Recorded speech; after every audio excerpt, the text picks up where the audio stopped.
अस्सलाम वालेकुम दोस्तों, मेरा नाम डॉक्टर असद महमूद है। आपस की लड़ाई में लड़ते रहे और दुनिया बूंद बूंद को तरस जाएगी। कहा था ना, कालाबाग डैम बना लो। और याद रखिएगा, भारत के खिलाफ वाटर बम तैयार हो गया है। किसने तैयार किया है, इस वीडियो को एंड तक देखिएगा, बहुत कुछ सीखने का मौका मिलेगा। अभी तो हम कालाबाग वाटर डैम भी बनाने जा रहे हैं, एक बहुत बड़ा बम डालने वाले हैं आप लोगों के ऊपर। क्या आप जानते हैं मुस्तकबिल में दुनिया की सबसे बड़ी लड़ाइयां पानी पर होंगी, ना कि जमीन या तेल के लिए। अक़वाम मुत्तहिदा की कई रिपोर्ट्स पहले ही वार्निंग दे चुकी हैं कि पानी का बहरान आलमी सियासत का नया महाज बनने जा रहा है। और जनूबी एशिया, जहां कई दरिया सरहदें अबूर करते हैं, वहां पानी का मामला पहले ही नाजुक मोड़ पर पहुंच चुका है। ऐसे में भारत, जो कल तक पानी को पाकिस्तान के खिलाफ बतौर हथियार इस्तेमाल करने के ख्वाब देख रहा था, आज खुद एक बहुत बड़े आबी बहरान की दहलीज पर खड़ा लरज रहा है। पाकिस्तान और भारत के दरमियान लाइन ऑफ कंट्रोल पर हालात एक बार फिर कशीदा हो गए हैं। मुसलसल दूसरे दिन भी फायरिंग और गोलाबारी की इतलात मौसूल हो रही हैं। ये सब अपनी जगह पे एक लम्हे के लिए इन तमाम चीजों को पार्क कर दें, लेकिन भारत के लिए एक और खामोश खतरा भी जन्म ले चुका है, और वो है वाटर बम। आपको याद होगा, भारत माजी में बार बार धमकियां देता आ रहा है कि वो पाकिस्तान का पानी बंद कर देगा। भारतीय लीडर बड़े बड़े क्लेम करते थे कि पाकिस्तान की तरफ एक बूंद भी नहीं जाने देंगे, लेकिन किस्मत का जरा खेल देखिएगा।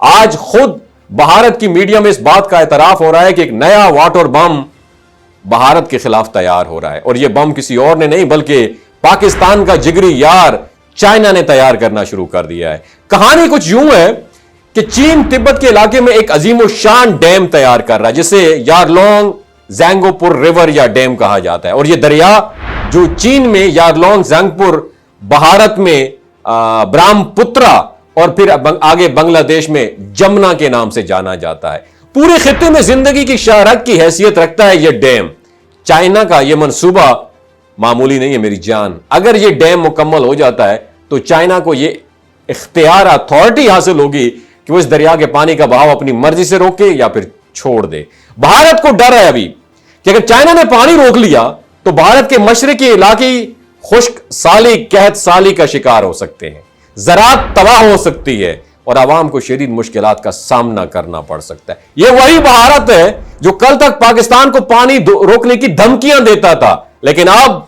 जब खुद उस पर वाटर बम का साया मुंडला रहा है तो होश के नाखून लेने पर मजबूर हो गया है। दिलचस्प बात पता है क्या पाकिस्तानियों, कि भारत के खदशात ये कोई नवी गल को नहीं। माजी में 2016 में जब उड़ी सेक्टर में पाकिस्तान और भारत के दरमियान कशीदगी बढ़ी थी, तो भारत ने इंडस वाटर कमीशन की मीटिंग में शिरकत करने से इनकार कर दिया था। उस वक्त चाइना ने खामोशी से भारत जाने वाले पानी को कुछ अरसा के लिए रोक दिया था, जिससे भारत को सख्त परेशानी का सामना करना पड़ा था। आज वही खौफ एक बार फिर भारत के दिल में घर कर चुका है। भारत को अब एहसास हो रहा है कि अगर उसने खित्ते में पानी के मुआहदों को तोड़ने की कोशिश की तो चाइना भी खामोश तमाशाई नहीं बैठेगा। और अगर चाइना ने दरिया के फ्लो पर कंट्रोल हासिल कर लिया तो भारत के कई सूबे खुश्क साली और जरी बदहाली की लपेट में आ सकते हैं। और यह सूरत हाल सिर्फ भारत के लिए खतरनाक नहीं है, बल्कि पूरे जनूबी एशिया के लिए बहुत बड़ा चैलेंज बन सकती है। चाइना, भारत, बांग्लादेश के दरमियान पानी की तकसीम पर नए डिस्प्यूट, तनाज़ात जन्म ले सकते हैं। और यह तनाज़ात ना सिर्फ मईशत बल्कि खित्ते की सलामती के लिए भी एक डेंजर बन सकते हैं। पाकिस्तान के लिए आई थिंक ये गोल्डन चांस है कि वो पानी के आलमी कवानीन का एहतराम करते हुए अपने दरियाओं के हकूक की हिफाजत करे और सिफारती सतह पर अपने मुवक्कफ को खुदारा मजबूत करे मजीद, और साथ ही चाइना के साथ ताल्लुकात को बेहतर करके एक स्ट्रॉन्ग इलाकाई अलाय इत्तेहाद कायम करे, ताकि पानी जैसे कीमती एसेट्स पर अपना हक यकीनी बनाया जा सके। आज जब भारत पर पानी की तलवार लटक रही है तो यह बात एक बार फिर प्रूफ हो गई है कि धमकियों और दावों से बड़े मसाइल हल नहीं होते। अकल, तदब्बर और स्ट्रैटेजी से कामयाबी हासिल की जा सकती है। और हमें भी यह समझ लेना चाहिए कि आने वाले वक्त में पानी हमारी सर्वाइवल का मसला बनता जा रहा है और इसकी हिफाजत हमारी अव्वलीन तरजीह होगी। तो क्या ख्याल है, कालाबाग डैम बनना चाहिए या नहीं बनना चाहिए? लिखिए जरा कमेंट सेक्शन में। कितना पानी बर्बाद कर रहे हैं, कितनी बस्तियों को उड़ा के रख देते हैं। होश के नाखून लो, प्रेडिक्शन कर रहा हूं अगली जंग पानी के ऊपर होगी मेरी जान। तो हुक्मरानों उठ जाओ, वरना सुत्ते रहोगे तो बहुत लित्तर बढ़ेंगे। अल्लाह हाफिज। ये जो गिलगित बल्तिस्तान के लोग होते हैं ना, इनकी एवरेज उम्र 90 साल से भी ज्यादा होती है। You know why? کیونکہ یہ لوگ شلجیت استعمال کرتے ہیں. شلجیت کے اندر 85 منرلز ہوتے ہیں. اگر آپ چیزوں کو جلدی بھول جاتے ہیں، مردانہ کمزوری محسوس کرتے ہیں، اولاد جیسی نعمت سے محروم ہیں، اور آپ سپرم کاؤنٹ آپ کے کم ہیں، ٹیسٹوسٹیرون ہارمون امبیلنس ہے، آپ سدا بہار جوان نظر آنا چاہتے ہیں، خون کی کمی کو دور کرنا چاہتے ہیں، ہڈیوں جوڑوں کے دردوں سے نجات حاصل کرنا چاہتے ہیں، موٹاپا کم کرنا چاہتے ہیں، تو ڈاکٹر اسد محمود کی پیور اینڈ نیچرل شلجیت ضرور استعمال کریں.